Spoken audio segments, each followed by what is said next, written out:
1절에서 마지막 14절까지 욥이 대답하여 이르되 내가 힘없는 자를 참 잘도 도와주는구나. 기력 없는 팔을 참 잘도 구원하여 주는구나. 지혜 없는 자를 참 잘도 가르치는구나. 큰 지식을 참 잘도 자랑하는구나. 내가 누구를 향하여 말하느냐? 누구의 정신이 내게서 나왔느냐? 죽은 자의 영들이 물밑에서 떨며 물에서 사는 것들도 그러하도다. 하나님 앞에서는 수월도 벗은 몸으로 드러나며 멸망도 가림이 없음이라.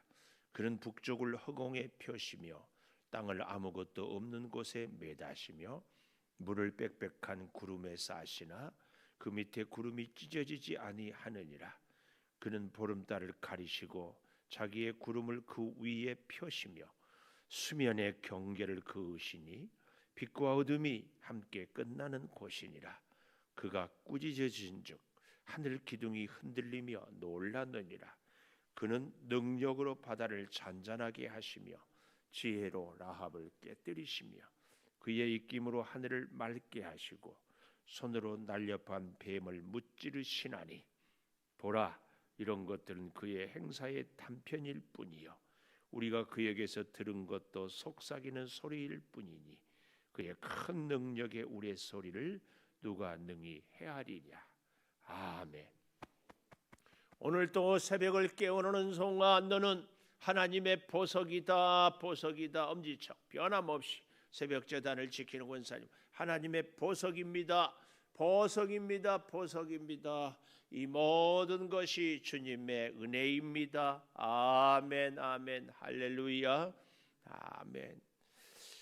우리가 어제는 참 남의 말을 하는 것, 말 많이 하는 사람.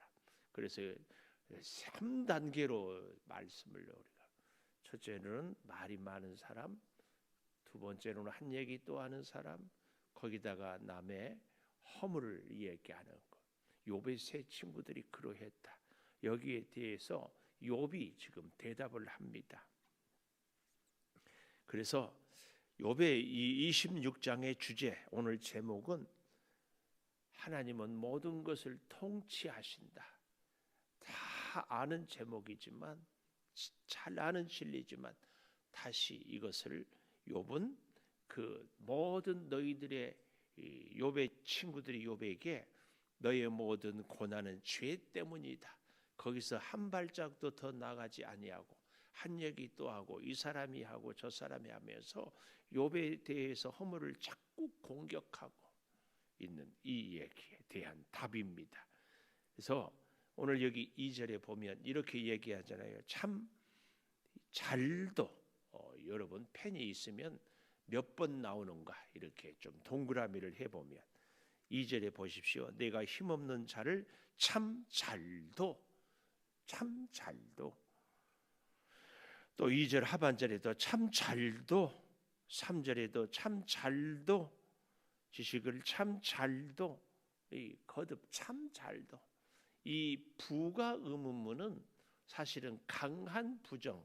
그러니까 네가 힘없는 자를 참 잘도 도와주는구나. 이 말은 하나도 돕지 않고 있다. 이것을 더 강조하기 위해서 참 잘도 돕는구나. 그 얘기입니다. 이건 이제 뭘 얘기하는가 하면은 말은 옳다고 계속 주장하는데 진짜 하나님의 뜻은, 하나님이 원하는 것은 여기 힘없는 사람들을 잘 도와주고 기력 없는 팔을 잘 구원해주고 지혜 없는 자를 참 잘 가르쳐주고 지식을, 큰 지식을 참 잘도 자랑하는구나. 이런 이 지식을 얘기하는 모든 것들은 사실은 말이 아니라 약한 사람, 힘없는 사람을 돕는 것. 좀 더 정확하게 얘기하면 욥의 세 친구가 욥을 위로하러 왔는데 욥하고 대화하는 중에 욥을 위로하는 것이 아니라 오히려 욥을 공격하고 욥을 정죄하고 판단하는 이런 일들을 하는 그 결론을 가져버리거든요. 오늘 그래서 우리가 참 조심해야 될 것이 내가 생각에 옳은 말, 내가 생각하기에 바른 말, 이런 것들이 사실은 옳고 그름의 이 검증이 돼야 되는데 그 검증이 무엇인가?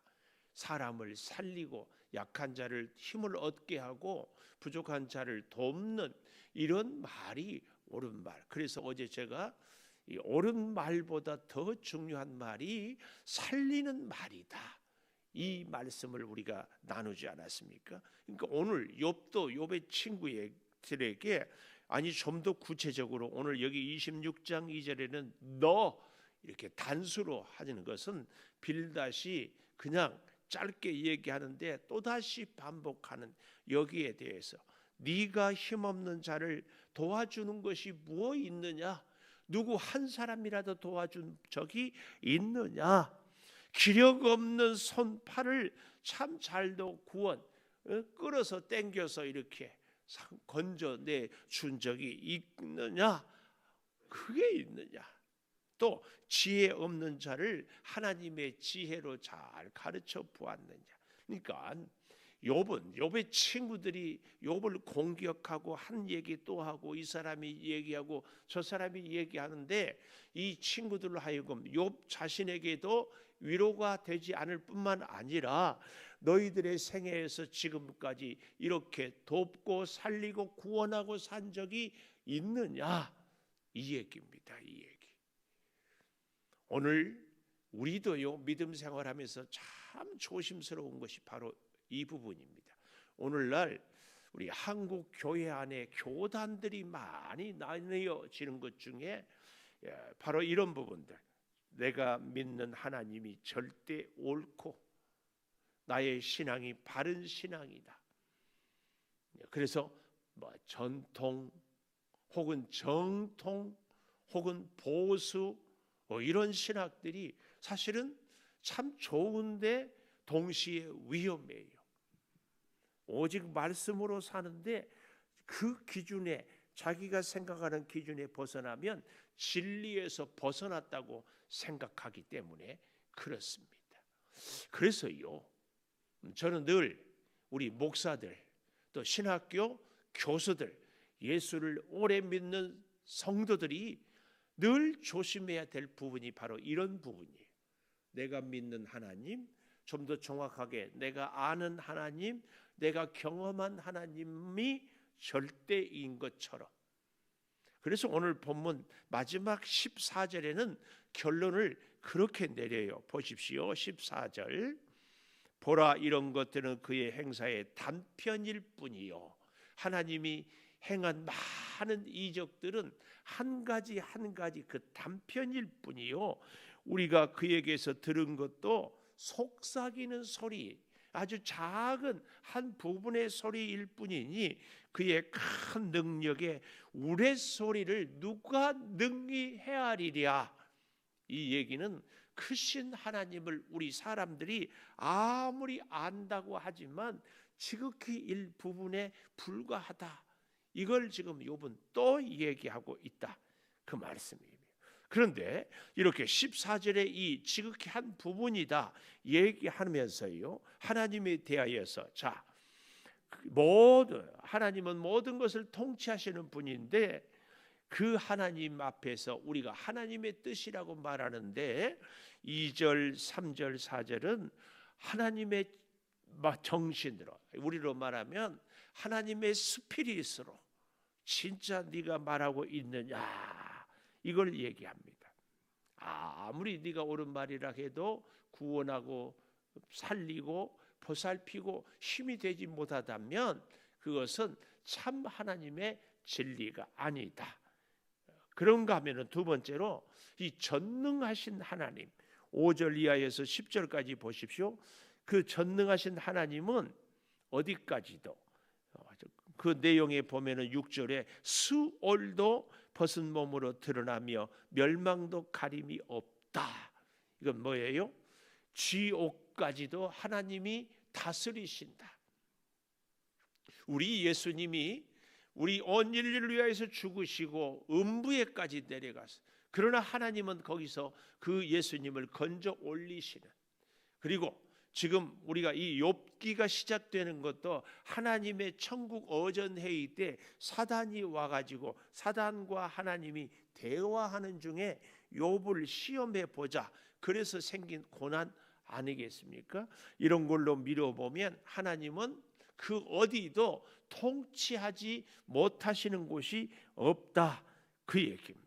그래서 7절에 보면 허공을, 북쪽을 허공에 펴시고 땅을 아무것도 없는 곳에 매다시며 하늘을 다스리고, 특별히 욥은 아브라함 시대인데도 참 놀라운 고백을 하고 있어요. 여기 그게 뭐예요? 땅을 아무것도 없는 곳에 매다시며, 지금은 과학이 발달해 보니까 지구가 이렇게 우주 가운데 떠 있는 것을 얘기하잖아요. 근데 수천 년 전에 욥은 이걸 어떻게 알고 기록을 할 수 있었을까? 성령의 깨닫게 하심. 그래서요, 참으로 놀라운 하나님의 지혜는 세상이 감당할 수 없습니다. 세상이 알아주지 못하고 누가 인정하지 않아도 하나님은 살아 역사하시는 줄을 믿습니다. 그 하나님이 여기 그 다음 보십시오. 8절에도 보면 물을 빽빽한 구름에 싸시나, 구름이 있어서 필요할 때 물을 내리시잖아요. 그런데 그 밑에 구름이 찢어지지 아니한다, 이 말은 여전히 구름이 하늘에 떠 있다, 그 말씀입니다. 그리고 보름달을 가리시고 자기 구름을 그 위에 펴시며 이 해, 달, 별, 비 모든 것을 통치하시는 하나님 뿐만 아니라 10절에 보면 수면의 경계를, 그것이 아무리 바닷물이 어때요? 들어오려고 금방 덮칠 것 같지만 다 경계가 되면 더 이상 오지 않아요. 그러니까 그 이전에 이 만유인력, 밀물과 썰물의 이치를 욥은 다 깨닫고 있었던 것이죠. 또 빛과 어둠이 함께 끝나는 곳, 이건 뭘 얘기해요? 아침이면은 해가 떠오르면 어둠이 사라지고 저녁이면은 해가 지면 어둠이 시작되는 이 경계선, 그러니까 물의 경계, 빛과 어둠의 경계를 욥은 이렇게 얘기하고 있습니다. 이 모든 것을 하나님이 다스린다. 그렇기 때문에 오늘 마지막 세 번째로, 누가 하나님의 뜻을 온전히 알 수 있는가? 누가 하나님의 뜻을 온전히 알 수 있는가? 오늘 여기 14절에 아무리 우리가 하나님의 소리를 듣는다고 해도 속삭이는 소리, 이것이 하나님의 모든 말씀의 전부가 아니고 지극히 한 부분, 우레소리에 비하면 한 작은 속삭임의 소리에 불과하다. 우리가 하나님에 대하여 아는 지식도 그러하다. 그래서 여러분, 우리가 알고 있는, 우리가 만나는, 우리가 경험하는 하나님이, 내가 알고 있는 하나님이 하나님의 전부, 하나님의 전체, 모든 하나님을 알고 계시는 것은 절대 아니다. 욥은 이걸 깨닫고 이야기를 하고 있습니다. 이에 비해서 욥의 친구들은 내가 자기들이 경험한 하나님이 절대적인 하나님, 모든 하나님, 다 역사하신 하나님. 그래서 욥아, 너는 회개해라, 너는 죄를 인정해라, 계속 이 얘기만 하고 있습니다. 오늘 여러분, 우리는 과연 어떤 믿음 생활을 해야 할지, 하나님에 대하여서 어떤 마음을 가져야 할지. 그러나 한 가지 중요한 것은, 그렇다고 해서 우리가 내 자신을 자꾸 변명하고 변호하는데 하나님의 이름을 거명하면 절대 안 됩니다. 절대. 제가 참 지금도 가슴 아프게 생각하는 것이, 우리 창조교회 처음 시작해서 얼마 한 2, 3년 됐는가 개척교회를 도우러 간대요. 그런데 막을 수가 없더라고. 그런데 나중에 보니까 그게 다, 그때는 신천지란 이름도 잘 안 들릴 때 신천지한테 미혹되어서 가는 사람들, 참 얼마나 안타까운지 몰라요. 그래서 요즘에는요, 그런 분들도 흔치 않지만 교회 간다고 그러면 어디 교회 가는지 내가 꼭 물어봐요. 중요해.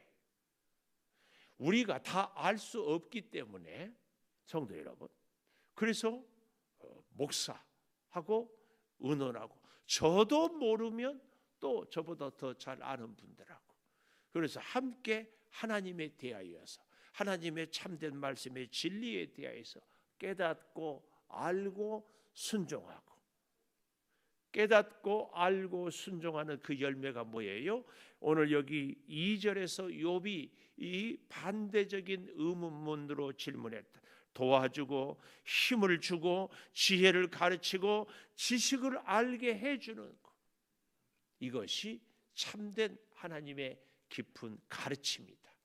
우리는 절대로 옳은 말보다 더 중요한 죄인을 살리신 주님을 닮아가는, 생명을 살리고 이웃을 살리는 그런 믿음 생활이 꼭 되기를 축복합니다. 기도하겠습니다. 모든 것, 하나님은 모든 것을 통치하시는 하나님이십니다. 하나님의 가르침, 하나님의 그 정신으로 우리가 생각하고 말하고 가르치고 살게 하여 주시옵소서.